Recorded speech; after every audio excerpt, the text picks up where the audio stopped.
സന്തോഷേട്ടന്റെ ചോദ്യം ഇതാണ്. നമ്മള് കഴിഞ്ഞതിന്റെ മുന്നത്തെ ഒരു സെഷനിലെ ഒരു വിദ്യാഭ്യാസ സമ്പ്രദായത്തെ കുറിച്ച് പറഞ്ഞിരുന്നു. ഇന്ത്യയിലെ വിദ്യാഭ്യാസ സമ്പ്രദായം അതായത് ഒരു അതിനെന്തൊക്കെ പോരായ്മകളുണ്ട് എന്ന് പറഞ്ഞിരുന്നു. അതിന് എന്തോ ഒരു മെക്കാളെ പ്രഭു അങ്ങനെ എന്തോ ഒരു ആള് ആണ് ഇതിനൊക്കെ കാരണം എന്നൊക്കെ പറഞ്ഞിരുന്നു.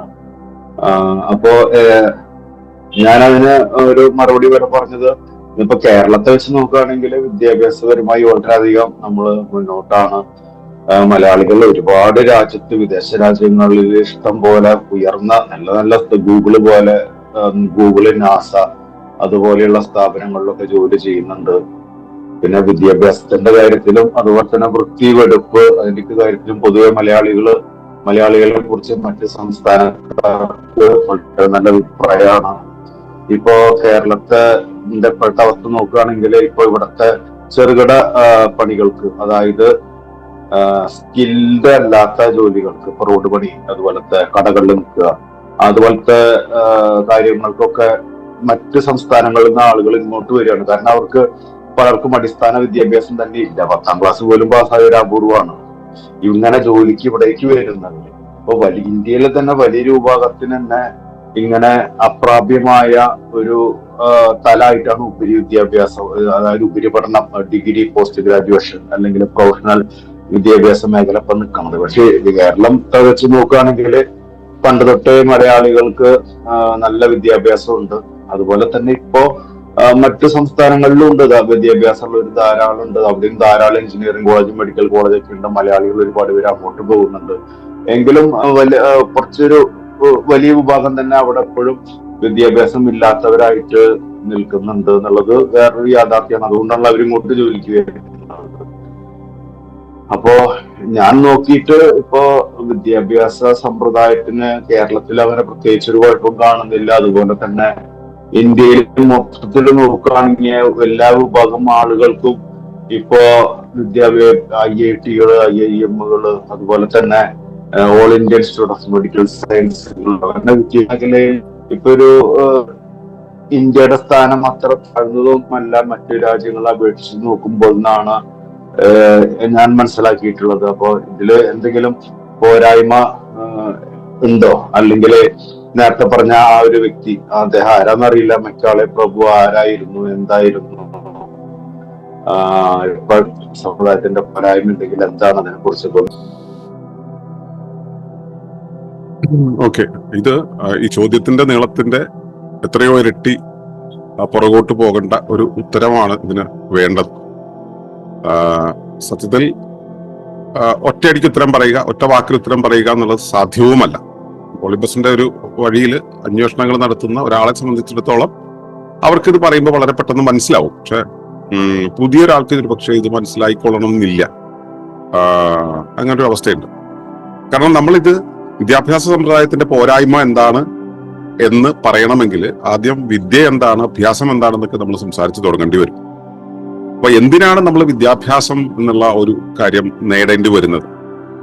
വിദ്യാഭ്യാസം എന്നുള്ളത് യഥാർത്ഥത്തിൽ എന്താണ് എന്നുള്ളതാണ്. ഒരു വ്യക്തി, ഞാനതിന്റെ രത്നച്ചുരുക്കം മാത്രം പറയാം, ഞാനതിന്റെ ആഴങ്ങളിൽ, കാരണം ഇതൊരു സംവാദത്തിനുള്ള ഒരു സ്പേസ് അല്ലാത്തത് കൊണ്ട്, അല്ലെങ്കിൽ നമ്മൾ ചർച്ച ചെയ്ത് മുൻപോട്ട് പോകേണ്ട ഒരു കാര്യമല്ലാത്തത് കൊണ്ട്, ഇത് ചോദ്യോത്തരയുടെ ഒരു സെഷൻ ആയതുകൊണ്ട് ഞാൻ ഉത്തരം എന്നുള്ള രീതിയിൽ മാത്രം പറയാം. ഇപ്പോ ഒരു ജീവി ജനിച്ചു കഴിഞ്ഞാൽ അയാളുടെ സാധാരണ ജീവിതത്തിന് പ്രാപ്തനാക്കാനായിട്ട് അയാളുടെ മാതാപിതാക്കൾ ആ പരിസരത്തോട് ചേർന്ന് പോകാൻ പാകത്തിലുള്ള ഒരു പ്രവൃത്തി പരിചയം, കർമ്മപരിചയം ആ ജീവിക്ക് നൽകാറുണ്ട്. പൂച്ചയും പട്ടിയും എല്ലാ ജീവികളും അതിനിങ്ങനെ നൽകാറുണ്ട്. വികസിക്കാത്ത ജീവികളെ കുറിച്ച് നോക്കുകയാണെങ്കിൽ, അതായത് ബൗദ്ധിക വികാസത്തിലേക്ക് എത്താത്ത, അതാണ് വികാസം എന്ന് നമ്മളിവിടെ പറയുന്നത്. ബൗദ്ധികമായി വികസിക്കാത്ത ജീവികളാണെന്ന് വെച്ചാൽ അവയുടെ സഹജാവബോധം കൊണ്ട് അതിന്റെ പരിസരവുമായിട്ട് ഇന്ററാക്ട് ചെയ്യുക എന്നുള്ളൊരു പ്രോസസ് അവിടെ നടക്കും. അതിനു പകരം ആ വികസിക്കാനുള്ള സാധ്യതയുള്ള ജീവികളെ സംബന്ധിച്ചോളം അവര് ബേസിക് ഇൻസ്റ്റിങ്ക്റ്റോട് കൂടിയാണ് ജനിക്കുക. അവരെ അതിൽ നിന്നും, ജീവിതത്തിന്റെ ഒരു പരിചയത്തിൽ നിന്നും അവരാർജിക്കുന്ന ശിക്ഷണം അല്ലെങ്കിൽ ശിക്ഷിതാവബോധം കൊണ്ടാണ് അവരുടെ പരിസരവുമായിട്ട് അനുഭവപ്പെടുക. അത് സാധാരണ ജീവികളിലൊക്കെ അതിങ്ങനെ സ്വാഭാവികമായും സംഭവിക്കും. മനുഷ്യന്റെ കാര്യത്തിലും അതുപോലെ തന്നെയാണ് സംഭവിക്കുക. അവനും അവന്റെ മാതാപിതാക്കള്, അവന്റെ സമാജം, അവന്റെ സംസ്കാരം ഒക്കെയാണ് അവനെ അവന്റെ നിത്യജീവിതത്തിന് പ്രാപ്തനാക്കുന്നത്. അപ്പൊ ഈ പ്രാപ്തനാക്കാനായിട്ട് നമ്മൾ ഉപയോഗിക്കുന്ന സങ്കേതം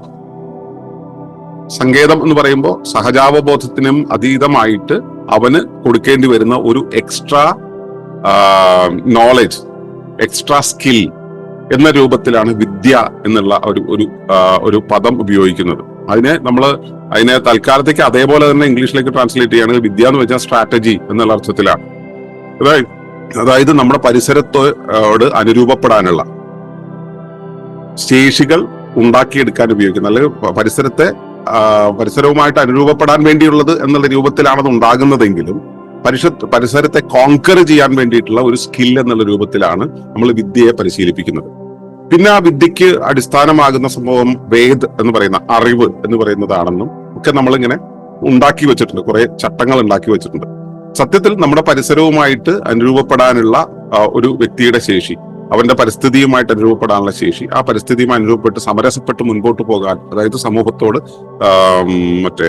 പരിസ്ഥിതിയിലെ മറ്റ് വിഭവങ്ങൾ നേടാനുള്ള കാര്യത്തോട്, ജീവിതത്തിന്റെ മൊത്തം പ്രോസസ്സിനോട്, വ്യവഹാരങ്ങളോട് ചേർന്നിഴുകി പോകാനുള്ള അവന്റെ ശേഷി ഉണ്ടാക്കിയെടുക്കുക എന്നുള്ളതാണ് ഈ വിദ്യാഭ്യാസം എന്നുള്ള പ്രക്രിയ കൊണ്ട് നമ്മൾ ഉദ്ദേശിച്ചിട്ടുള്ളത്. ഏത് മനുഷ്യ സമുദായത്തില്, മറ്റ് ജീവജാലങ്ങളുടെ കാര്യത്തിൽ സഹജമായി സംഭവിക്കുന്നു എന്ന് പറഞ്ഞു. മനുഷ്യന്റെ കാര്യത്തിലാണെങ്കിൽ അത് ഉണ്ടാവുന്നത് എങ്ങനെയാന്ന് വെച്ച് കഴിഞ്ഞാൽ, മനുഷ്യൻ ഉണ്ടായിക്കഴിയുമ്പോൾ അവന്റെ സമൂഹത്തിലെ നേതൃത്വ നിരയിലുള്ള ആളുകൾ, സമൂഹത്തിന്റെ ഗോത്രങ്ങളെ നിയന്ത്രിക്കുന്ന ആളുകൾ, അല്ലെങ്കിൽ ഗോത്രത്തിനെ പരിശീലിക്കുന്ന ആളുകളാണ് ഈ ഒരു ഉത്തരവാദിത്വം ഏറ്റെടുത്തിട്ട് മാതാപിതാക്കളിലൂടെ, പ്രാദേശിക സമാജത്തിലൂടെ അതിനെ കടത്തിക്കൊണ്ടുവന്നിരുന്നത്. അപ്പോ ഇത്തരം കാര്യങ്ങളെക്കുറിച്ച് നല്ലപോലെ അറിഞ്ഞിരുന്ന ആളുകളാണ് നേരത്തെ മാസ്റ്റേഴ്സ് ആയിട്ട്, ഗുരുക്കന്മാരായിട്ട് ഗുരുകുലങ്ങളൊക്കെ നടത്തിക്കൊണ്ടിരുന്നത്. ഇങ്ങനെ പോയിരുന്നൊരു വിദ്യാഭ്യാസത്തില് അവിടെ വ്യക്തി സമൂഹത്തിന്, സമുദായത്തിന്, സമാജത്തിന്, പരിസ്ഥിതിക്ക്, പ്രകൃതിക്ക്, പ്രാപഞ്ചിക സംവിധാനത്തിന് അനുഗുണമാകുന്ന രീതിയിലായിത്തീരാൻ അയാളുടെ സ്വഭാവശുദ്ധി, കർമ്മശുദ്ധി, ധർമ്മശുദ്ധി തുടങ്ങിയ കാര്യങ്ങളിലൂടെ, അയാളുടെ ഇടപെടലിന്റെ ശുദ്ധി, സംസാര ശുദ്ധി തുടങ്ങിയ കാര്യങ്ങളെ മെച്ചപ്പെടുത്തിയെടുക്കാൻ വേണ്ടിയായിരുന്നു വിദ്യാഭ്യാസം എന്നുള്ള ഒരു അവസ്ഥ നൽകിയിരുന്നത്. അപ്പോ അവിടെ എന്തു വന്നാലും പ്രാകൃതികമായി അവനിലുണ്ടാവുന്ന സഹജ ചോദനകൾ ഉണ്ടല്ലോ, ഈ സഹജ ചോദനകൾ മറ്റാർക്കും പരിക്കുണ്ടാകാത്ത രീതിയിലും, വെളിയിലുള്ള കാര്യങ്ങൾ ഇവനിൽ പരിക്കുണ്ടാകാത്ത രീതിയിലും, പരസ്പരം അനുഗുണമാകുന്ന രീതിയിൽ, അനുരൂപമാകുന്ന രീതിയിലായിത്തീരുക എന്നുള്ളതാണ് ഉദ്ദേശിച്ചിരുന്നത്. അനുരൂപനത്തെയാണ് നമ്മൾ ജ്ഞാനം എന്ന് വിളിക്കുന്നത്.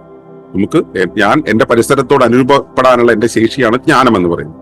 ആ അനുരൂപപ്പെടാനുള്ള ശേഷിയെ ഉണർത്തിയെടുക്കുക, അയാളുടെ ഉള്ളിലുള്ള ശേഷിയെ ഉണർത്തിയെടുക്കുക, അതിനെ മെച്ചപ്പെടുത്തിയെടുക്കുക എന്നുള്ളതാണ് വിദ്യ കൊണ്ട് ഉദ്ദേശിച്ചതെങ്കിൽ, നമ്മുടെ ചുറ്റുമുണ്ടായിരുന്ന പാരിസ്ഥിതികമായ, പ്രാകൃതികമായ ഒരു ജീവിത വ്യവസ്ഥയെ തകിടം മറിച്ചിട്ട് അവിടെ സാങ്കേതിക വിദ്യകളുടെ നടപ്പിലാക്കലിലൂടെ മനുഷ്യ ജീവിതത്തെ സുഗമമാക്കുന്നു എന്ന രീതിയിലേക്ക് നമ്മൾ അതിനെ കൊണ്ടുവന്നു. ഇപ്പോൾ പുതിയ രീതികളെ കൊണ്ടുവന്നു. ഇപ്പോൾ അത് പ്രത്യേകിച്ചും അധിനിവേശ സംവിധാനങ്ങളെക്കുറിച്ചും അങ്ങനെയുള്ള കാര്യങ്ങളെക്കുറിച്ചുമൊക്കെ നമ്മൾ കൂടുതൽ താല്പര്യം ജനങ്ങളെ ജനിപ്പിച്ച് അത്തരത്തിലുള്ള ഒരു ജീവിതശൈലി ഇവിടെ നടപ്പിലാക്കി കഴിഞ്ഞപ്പോൾ, ആ ജീവിത രീതി ഇവിടെ നടപ്പിലായി പോകേണ്ടതും അത് നിലനിർത്തി പോകേണ്ടതും അത് നടപ്പിലാക്കിയ അധിനിവേശ ശക്തികളുടെ ആവശ്യമായി വന്നു. ഇൻഡസ്ട്രിയൽ സൊസൈറ്റി എന്നുള്ളത് ഡെവലപ്പ് ചെയ്തു വന്നപ്പോൾ ആ ഇൻഡസ്ട്രിയുടെ ഒരു ആവശ്യം എന്ന് പറയുന്നത്, ഇൻഡസ്ട്രി എന്നുള്ളത് ലാഭം ഉണ്ടാക്കാൻ വേണ്ടിയാണ്. അപ്പൊ ആ ലാഭത്തിന് വേണ്ടി ഉണ്ടാക്കുന്ന ഉൽപ്പന്നങ്ങൾ വിൽക്കുകയും ആ ഉൽപ്പന്നങ്ങളുടെ ആവശ്യക്കാരുണ്ടാവുകയും ആ ഉൽപ്പന്നങ്ങളെ ഉപയോഗിക്കുന്നവരുടെ ഒരു പ്ലാറ്റ്ഫോം ഉണ്ടാവുകയും ചെയ്യുന്ന ഒരു ആവശ്യം വന്നു. ഈ കാര്യങ്ങളെല്ലാം നടപ്പിലാക്കാൻ പാകത്തിൽ ഒരു നിയമനീതി നിർവഹണ സംവിധാനം ഇവിടെ ഉണ്ടാകേണ്ടി വന്നു. അപ്പോൾ സ്റ്റേറ്റ് എന്നുള്ള സംവിധാനം വന്നു, രാജഭരണമൊക്കെ പറഞ്ഞിട്ട് സ്റ്റേറ്റ് എന്നുള്ള സംവിധാനം വന്നു. ഇങ്ങനെയുള്ള കുറെ കാര്യങ്ങൾ ഒരുമിച്ച് പലയിടങ്ങളിലും വന്നു തുടങ്ങിയപ്പോൾ ഇവയെ തമ്മിൽ കോർത്തിണക്കാൻ വേണ്ടിയുള്ള ഒരു ബ്യൂറോക്രസി അത് നടപ്പിലാകേണ്ടി വന്നു. ഈ ബ്യൂറോക്രസിയെയും ഇൻഡസ്ട്രിയെയും നടപ്പിലാക്കാൻ ഉള്ള ഒരു കൂട്ടം ആളുകൾ അവിടെ ആവശ്യമായിട്ട് വരുന്നു. അതുപോലെ തന്നെ ഈ വ്യവസായശാലകൾ ഉണ്ടാകുന്ന സമയത്ത്, ഇത്തരം ഒരു ഇൻഡസ്ട്രിയൽ ഭരണ സംവിധാനം ഉണ്ടാകുന്ന സമയത്ത് ഇതിന് ഉപഭോക്താക്കൾ ഉണ്ടാവണം. ആ ഉപഭോക്താക്കളെ പോറ്റുന്ന അല്ലെങ്കിൽ ഉപഭോക്താക്കൾ ഉപഭോഗം ചെയ്യുന്ന വസ്തുക്കൾ ഉണ്ടാവണം, അതിന്റെ ഉൽപാദനം ഉണ്ടാവണം. ഉപഭോഗം ചെയ്യുക എന്നുള്ളത് സംസ്കാരമായിട്ട് മാറണം. ആ ഉപഭോഗ വ്യവസ്ഥിതിക്ക് അനുസരിച്ചുള്ള കൊടുക്കലും വാങ്ങലും വേണം. ഇങ്ങനെ ഒരു രീതിയിലുള്ള ഒരു സമ്പൂർണ്ണ പരിവർത്തനം എന്നുള്ള സംഭവം ഇവിടെ നടന്നു. ഇത് കഴിഞ്ഞ ഒരു 200, 300 കൂടി വന്നാലും 400 വർഷങ്ങൾക്കുള്ളിൽ നമ്മുടെ ഇവിടെ വന്നിട്ടുള്ള ഒരു മാറ്റമാണ്. അതിനു മുമ്പ് ഇവിടെ സമാജങ്ങൾ ഉണ്ടായിട്ടുണ്ട്, ഇവിടെ ഉണ്ട്, രാജ്യങ്ങളുണ്ട്, രാജ്യഭരണങ്ങളുണ്ട്. അതിനകത്ത് അപജയങ്ങൾ ഇല്ലായികയൊന്നുമില്ല, ഇഷ്ടംപോലെ അപജയങ്ങളുണ്ട്. പക്ഷേ ഇവയെല്ലാം തന്നെ ഈ മനുഷ്യന്റെ അധിനിവേശവും ആർത്തിയും കൊണ്ട് മാത്രമാണ് പലപ്പോഴും പ്രശ്നങ്ങൾ ഉണ്ടായിട്ടുള്ളത്. പക്ഷെ സാധാരണക്കാർക്കിടയിൽ ഇവയെല്ലാം തന്നെ മിതമായിട്ടുള്ള ജീവിതത്തിലൂടെ അവന് ജീവിക്കാൻ പറ്റുന്ന ഒരു സാഹചര്യം ഇവിടെ ഉണ്ടായിരുന്നു. ഇപ്പൊ നമ്മുടെ സിസ്റ്റം മുഴുവൻ മാറ്റി ഇപ്പൊ നമുക്കൊരു വീട് കെട്ടുക എന്ന് വെച്ചാൽ, ഇപ്പൊ ഉദാഹരണത്തിന് ഇപ്പോ പ്രധാനമന്ത്രിയുടെ ഫണ്ടിൽ നിന്നും പൈസ കിട്ടിയിട്ട് നമ്മളൊരു വീട് കെട്ടുകയാണെങ്കിൽ കോൺക്രീറ്റ് കൊണ്ടുള്ള വീടേ കെട്ടാവൂ.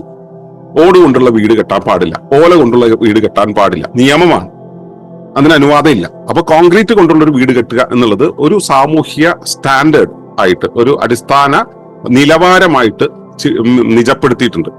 ഇങ്ങനെ ഓരോ കാര്യങ്ങളും, എല്ലാ കാര്യങ്ങൾക്കും ഇതുപോലെ ഓരോ സംവിധാനങ്ങൾ ഉണ്ടാക്കി വെച്ചിട്ടാണ് നമ്മളെ വിശ്വസിപ്പിച്ച് പരിശീലിപ്പിച്ചു കൊണ്ടുവരുന്നത്. കൃഷി ചെയ്യുകയാണെങ്കിൽ ഇങ്ങനെ ആയിരിക്കണം, അസുഖം വന്നാൽ ഇങ്ങനെ ആയിരിക്കണം ചികിത്സിക്കേണ്ടത് എന്ന രീതിയിൽ നമ്മളിവിടെ ഒരു സംവിധാനം ഉണ്ടാക്കി വെച്ചു. ഈ സംവിധാനത്തെ നിലനിർത്താൻ വേണ്ടി, അതിനെ നടപ്പിലാക്കാൻ വേണ്ടിയുള്ള ആളുകൾ അവിടെ ആവശ്യമായിട്ട് വന്നു. അത് കാലങ്ങളായിട്ട് ആവശ്യമായിട്ട് വരുന്നു. അവർക്കെല്ലാം തന്നെ സാമ്പത്തിക സുസ്ഥിതി നടപ്പിലാക്കുന്ന സമയത്ത്, അവർക്കെല്ലാം തന്നെ കൃത്യമായ ശമ്പളം കൊടുക്കുന്ന സമയത്ത്, തൊഴിൽ വ്യവസ്ഥ ഇങ്ങനെ ഈ രൂപത്തിലായിത്തീരുന്ന സമയത്ത് ആർക്കും സ്വാശ്രയത്വം എന്നൊരു കാര്യത്തെക്കുറിച്ചോ മിത ജീവിതത്തെക്കുറിച്ചോ സാമൂഹ്യ പ്രതിബദ്ധതയോ പ്രാകൃതിക പ്രതിബദ്ധതയോ പാരിസ്ഥിതിക പ്രതിബദ്ധതയോ പ്രാപഞ്ചിക പ്രതിബദ്ധതയോ അല്ലെങ്കിൽ ധാർമ്മിക പ്രതിബദ്ധതയോ ഇല്ലാത്ത ജീവിക്കുന്ന ഒരു അവസ്ഥയിലേക്ക് മാറാൻ കഴിയും, അല്ലെങ്കിൽ മാറേണ്ടി വരുന്നു.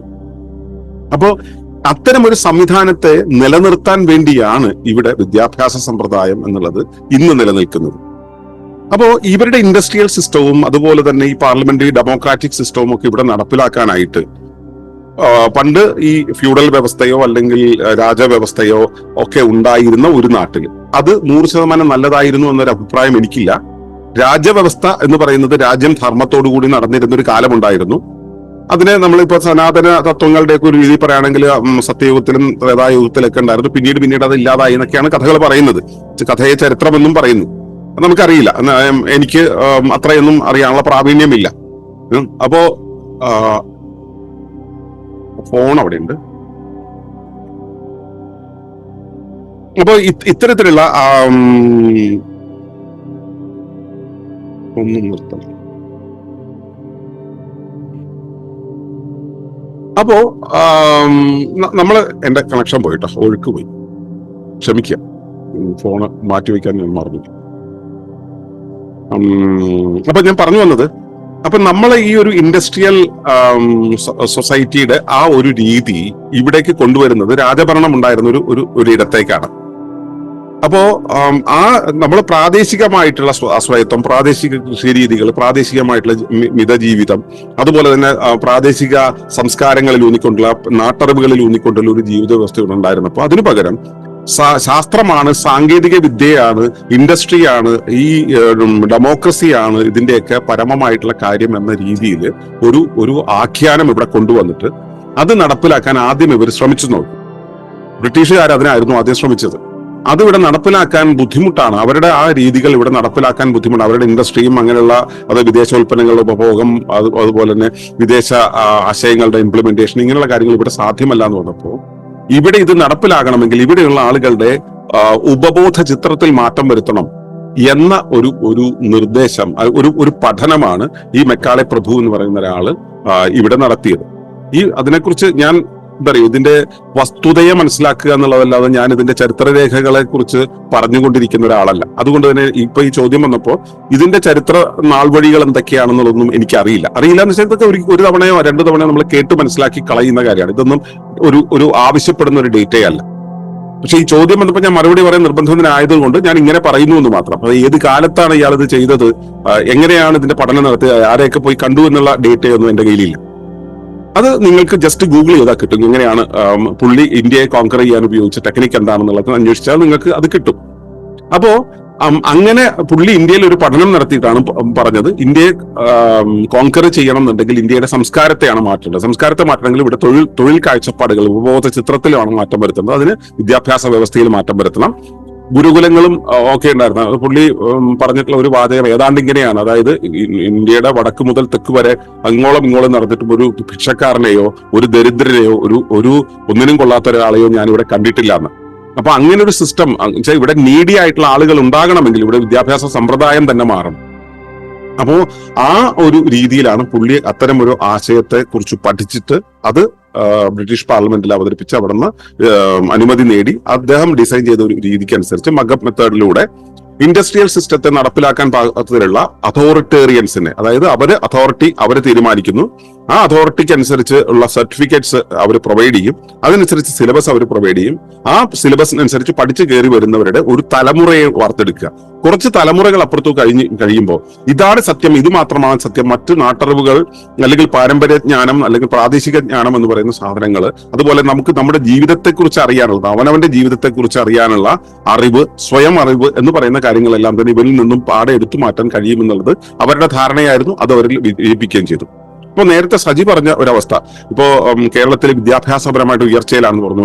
ഒരുപാട് എഞ്ചിനീയർമാര്, ഒരുപാട് ഡോക്ടർമാര്, ഒരുപാട് മെഡിക്കൽ കോളേജുകൾ, ഒരുപാട് വിദ്യാലയങ്ങളൊക്കെ കൂടി. ഇതിന്റെ ഔട്ട്പുട്ട് എന്താ?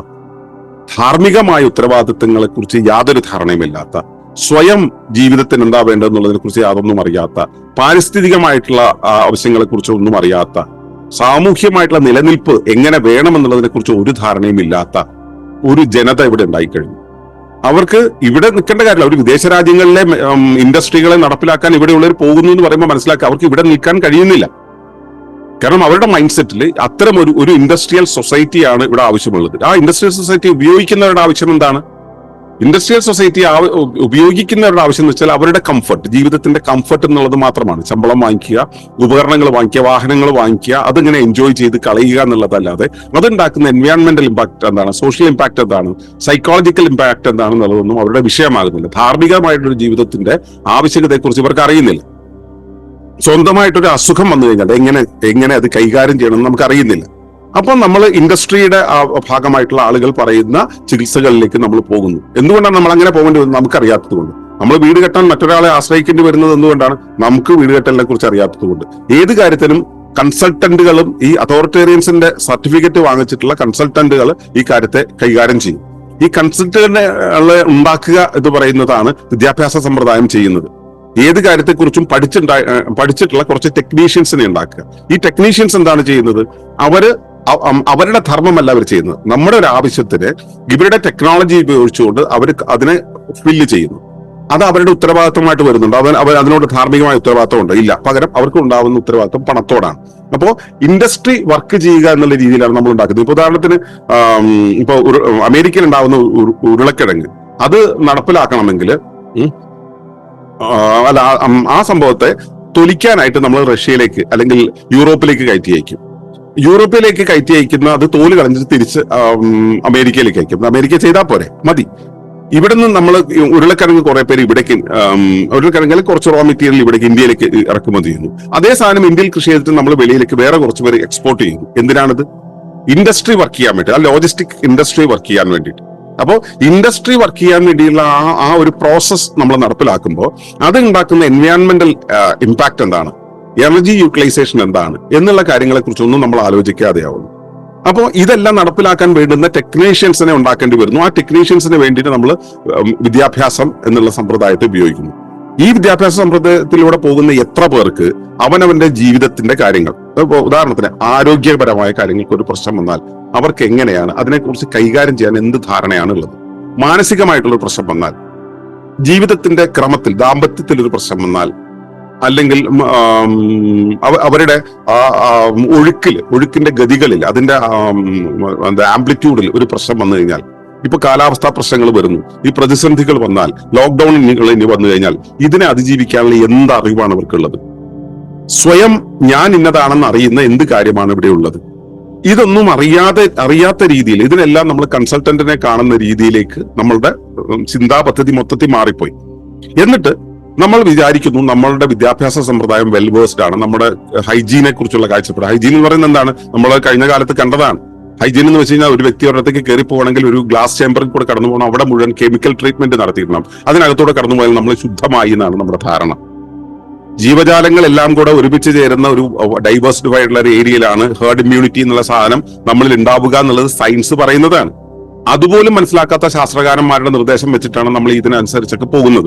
അപ്പോൾ നമ്മുടെ വിദ്യാഭ്യാസം നമ്മളെ എവിടെയാണ് എത്തിച്ചത്? നമ്മളെ ഐസൊലേറ്റ് ചെയ്യാൻ, നമ്മൾ മറ്റുള്ളവരുമായിട്ട് കമ്പറ്റ് ചെയ്യാനായിട്ട്, നമ്മൾ മറ്റുള്ളവരുമായിട്ട് ചേർന്ന് പോകാതിരിക്കാൻ, ബ്രേക്ക് ദ ചെയിൻ എന്നുള്ള ആശയത്തെ നടപ്പിലാക്കാൻ വേണ്ടിയിട്ട്. നമുക്ക് അടുത്ത ലോക്ക്ഡൌൺ വന്നു കഴിഞ്ഞാൽ എന്ത് ചെയ്യണം എന്ന് അറിയാത്ത ഒരു രീതിയിലേക്ക്, ഇനി യുദ്ധങ്ങൾ വരുന്ന സമയത്ത് അതിനെങ്ങനെ അതിജീവിക്കണം എന്നറിയാത്ത, കാലാവസ്ഥാ പ്രതിസന്ധിയെ എങ്ങനെ അഭിസംബോധന ചെയ്യണം എന്നറിയാത്ത രീതിയിൽ. അപ്പൊ ഇങ്ങനെ ഒരു അവസ്ഥയിലേക്ക് നമ്മൾ മാറിപ്പോയി. ഈ മാറിപ്പോയ ഒരു അവസ്ഥയെ ആണ് ഈ പുതിയ വിദ്യാഭ്യാസ സമ്പ്രദായം നമുക്ക് തന്നിട്ടുള്ളത്. ശരിക്കും പറഞ്ഞിട്ടുണ്ടെങ്കിൽ നമുക്ക് നമ്മുടെ സ്വന്തം ശരീരത്തെക്കുറിച്ച്, സ്വന്തം മനസ്സിനെക്കുറിച്ച്, സ്വന്തം ജീവനെക്കുറിച്ച്, സ്വന്തം ദൗത്യത്തെക്കുറിച്ച്, നിയോഗത്തെക്കുറിച്ച് അറിയുന്ന ഒരു വിദ്യാഭ്യാസ സമ്പ്രദായമല്ലേ നമുക്ക് വേണ്ടത്? അതായിരുന്നില്ല ഇവിടെ ഉണ്ടായിരുന്നു. ഇവിടെ എന്നല്ല, എല്ലാ സ്ഥലങ്ങളിലെയും. അപ്പൊ ഇന്ത്യയുടെ മാത്രം മഹത്വമല്ല, ഇന്ത്യയുടെ ഈ സനാതനക്കാർ പറയാറുണ്ട് ഇന്ത്യയുടെ പ്രത്യേക, ഇന്ത്യക്ക് മാത്രമായിരുന്നു ഉണ്ടായിരുന്നു, മറ്റുള്ളവർക്ക് ഉണ്ടായിരുന്നു. അങ്ങനെയല്ല, എല്ലാ നാട്ടിലും പ്രാദേശിക സംസ്കാരങ്ങൾക്ക് ഈ അറിവുണ്ടായിരുന്നു. അതുകൊണ്ടാണ് ആമിഷ് കമ്മ്യൂണിറ്റിയൊക്കെ അവിടെ അമേരിക്കയിൽ ഇപ്പോഴും സ്വന്തമായിട്ട് ജീവിച്ചു പോകുന്നത്. എല്ലാ നാട്ടിലും പ്രാദേശിക ജ്ഞാനം, ഇൻഡിജിനിയസ് നോളേജ് എന്ന് പറയുന്നതും ഇൻഡിജിനിയസ് നോയിങ് എന്നുള്ള സ്കില്ലും ഉണ്ടായിരുന്നു. ഇന്നും നമ്മൾ റൂട്ട് ഔട്ട് ചെയ്തത്, ഈ വിദ്യാഭ്യാസ സമ്പ്രദായത്തിലൂടെ നമ്മൾ റൂട്ട് ഔട്ട് ചെയ്തത് എന്താണെന്ന് വെച്ച് കഴിഞ്ഞാൽ ആ ഇൻഡിജിനിയസ് നോയിങ് എന്നുള്ള ഒരു പ്രോസസ്സാണ്. അത് സ്വാഭാവികമായും പരിസരത്ത് നിന്നും കാര്യങ്ങളെ തിരിച്ചെടുക്കാനുള്ള, വേർതിരിച്ചെടുത്ത് ബോധ്യപ്പെടാനുള്ള, അതിനോട് അനുരൂപപ്പെടാനുള്ള ആ ശേഷി നമുക്ക് നഷ്ടമാക്കി കഴിഞ്ഞു. അപ്പൊ നമ്മൾ ഒരു ഉപകരണങ്ങൾ ഉപയോഗിച്ചിട്ട്, വിദ്യകൾ ഉപയോഗിച്ചിട്ട്, സങ്കേതങ്ങൾ ഉപയോഗിച്ചിട്ട്, ആശയങ്ങൾ ഉപയോഗിച്ചിട്ട്, പ്രത്യയങ്ങൾ ഉപയോഗിച്ചിട്ട് നമ്മൾ കുഞ്ഞുങ്ങളുടെ മനസ്സിനെ റീപ്ലേസ് ചെയ്തു.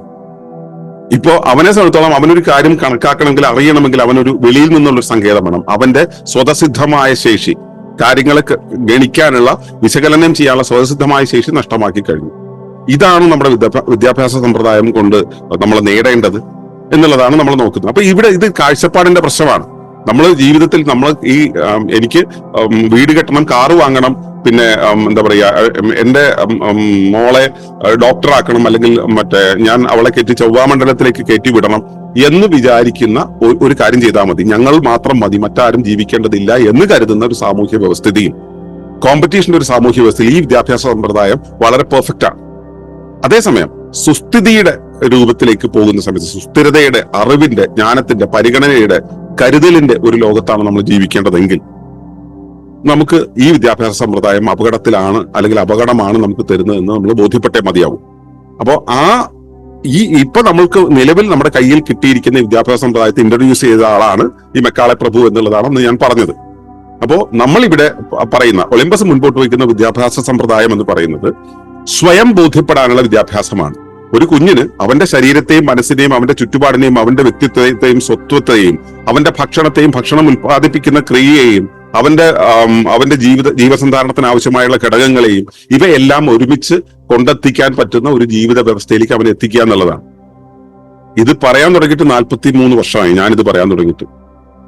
എന്റെ മക്കൾ ഉണ്ടായിട്ട് എനിക്ക് അവരിലേക്ക് പോലും ഈ കാര്യം മുഴുവനായിട്ട് എത്തിക്കാൻ കഴിഞ്ഞിട്ടില്ല എന്നുള്ളതാണ് നമ്മുടെ ഒരു ഗതികേട്. ഇത് എന്റെ ഗതികേടായിട്ട്, ഞാൻ എന്റെ പരാജയമായിട്ട് ഞാൻ കണക്കാക്കുന്നില്ല. നമ്മുടെ സാമൂഹ്യ വ്യവസ്ഥിതി അങ്ങനെയാണ് നിൽക്കുന്നത്. ഞാൻ ഇപ്പോഴും ഒരു ലാഭവും ഇതിൽ നിന്ന് കിട്ടാതെയും ഞാൻ ഈ എല്ലാ വെള്ളിയാഴ്ചകളിലും ഇവിടെ വന്നിരിക്കുകയും എല്ലാ ദിവസവും രാവിലെ ഇതിന്റെ മുമ്പിൽ വന്നിരിക്കുകയും പലപ്പോഴും പല പരിപാടികളുമായിട്ട് മാസം നമ്മൾ സത്സംഗങ്ങളും സഹവാസങ്ങളും കൂടി ഈ പരിപാടികളൊക്കെ നടത്തുന്നതിന് വേണ്ടിയിട്ടാണെന്ന് അറിയും. ഈ ഒരു സാമൂഹ്യ വ്യവസ്ഥ, മാതൃകാ സാമൂഹ്യ വ്യവസ്ഥിതി ഉണ്ടാക്കി, വില്ലേജ് ഉണ്ടാക്കി, സസ്റ്റൈനബിൾ കമ്മ്യൂണിറ്റി ഉണ്ടാക്കി, അവിടെ കുറച്ചു പേരുണ്ടെങ്കിൽ മാത്രമേ എന്റെ കുഞ്ഞുങ്ങൾക്ക് കിട്ടാതെ, അവർക്ക് കുറച്ചൊക്കെ കിട്ടിയിട്ടുണ്ട്, മുഴുവൻ കിട്ടിയിട്ടില്ല, അവർക്ക് കിട്ടാതെ പോയത് ഇനി വരുന്ന കുഞ്ഞുങ്ങൾക്കെങ്കിലും കിട്ടട്ടെ എന്ന് പ്രതീക്ഷിച്ചുകൊണ്ടാണ്. അപ്പോ നമ്മൾ ഇനി ഒരു ജീവിതത്തിന്റെ സുസ്ഥിതിയുടെ ഒരു അവസ്ഥയിലേക്ക് പോകണമെന്നുണ്ടെങ്കിൽ നമ്മൾ ഇന്നത്തെ വിദ്യാഭ്യാസത്തിന്റെ, തൊഴിൽ സംസ്കാരത്തിന്റെ ഈ ഒരു വഴി പോകുന്നതിന് പകരം പുതിയൊരു ജീവിതക്രമത്തിലേക്ക് നമ്മൾ പോയേ മതിയാവും. ഇനി ഞാനീ പറയുന്നത് താൽക്കാലിക പരിഹാരമാണെന്ന് ഗണിക്കണ്ട. 2030 വരാൻ പോകുന്ന ടോട്ടൽ റീസെറ്റ് എന്ന് പറയുന്ന വേൾഡ് ഇക്കണോമിക്കൽ ഫോറം മുമ്പോട്ട് വെച്ചിട്ടുള്ള ആ പുതിയ ലോകക്രമം എന്നുള്ള അവസ്ഥയുണ്ടല്ലോ, അത് വരുന്ന സമയത്ത് നമ്മൾ ഇതിനെ അതിജീവിക്കാൻ അവർ തന്നെ മുൻപോട്ട് വെച്ചിട്ടുള്ള പരിഹാരമാണ് സസ്റ്റൈനബിൾ കമ്മ്യൂണിറ്റീസ് ആൻഡ് സിറ്റീസ് എന്നുള്ളത്. സസ്റ്റൈനബിൾ കമ്മ്യൂണിറ്റി ഉണ്ടാകണമെങ്കിൽ അവിടെ പൊതുവായിട്ടുള്ള വിശ്വാസങ്ങൾ ഉണ്ടായിരിക്കണം, പൊതുവായിട്ടുള്ള തിരിച്ചറിവുകൾ ഉണ്ടായിരിക്കണം. അത് കച്ചവടത്തിന്റെ ഒരു വിശ്വാസ പ്രമാണമാകരുത്. അപ്പൊ അതെന്തായിരിക്കണം എന്നുള്ളതാണ് നമ്മുടെ വിദ്യാഭ്യാസ സമ്പ്രദായം മുൻപോട്ട് വെക്കുന്നത്. അതിനുവേണ്ടിയാണ് നമുക്കൊരു ഗ്രീൻ സ്കൂളിംഗ് ഉള്ളത്. നമ്മളിപ്പോ ഇവിടെ നടപ്പിലാക്കിക്കൊണ്ടിരിക്കുന്ന ഡി എഡ്യൂക്കേഷൻ മെത്തേഡ് നമ്മൾ ഫോളോ ചെയ്യുന്നത്.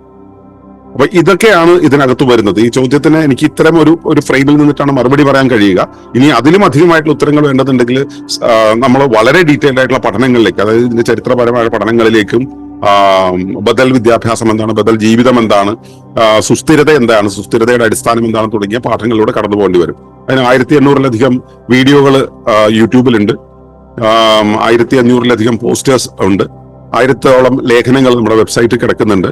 ഇതല്ലാതെ ഇഷ്ടംപോലെയുള്ള പഠനങ്ങൾ നമ്മുടേതായിട്ട് തന്നെ നമ്മുടെ കയ്യിലുണ്ട്. ഈ വക കാര്യങ്ങളിലൂടെയൊക്കെ കടന്നു പോകേണ്ടി വരും. അപ്പൊ അത് കുറേയേറെ അതിനകത്തൂടെ യാത്ര ചെയ്യുമ്പോൾ മാത്രമേ സമഗ്രമായി ഇതിനെ ബോധ്യമാവുകയുള്ളൂ. അല്ലാതെ ഒറ്റ വാക്കിൽ ഒറ്റ ഉത്തരം പറഞ്ഞുകൊണ്ട് തീർക്കാവുന്ന ഒരു വിഷയമല്ല ഇത്. പറഞ്ഞുകൊണ്ട് ഞാൻ ഈ ചോദ്യത്തിനുള്ള ഉത്തരം ഇവിടെ അവസാനിപ്പിക്കുന്നു. സജി, ക്ലിയർ ആണോ?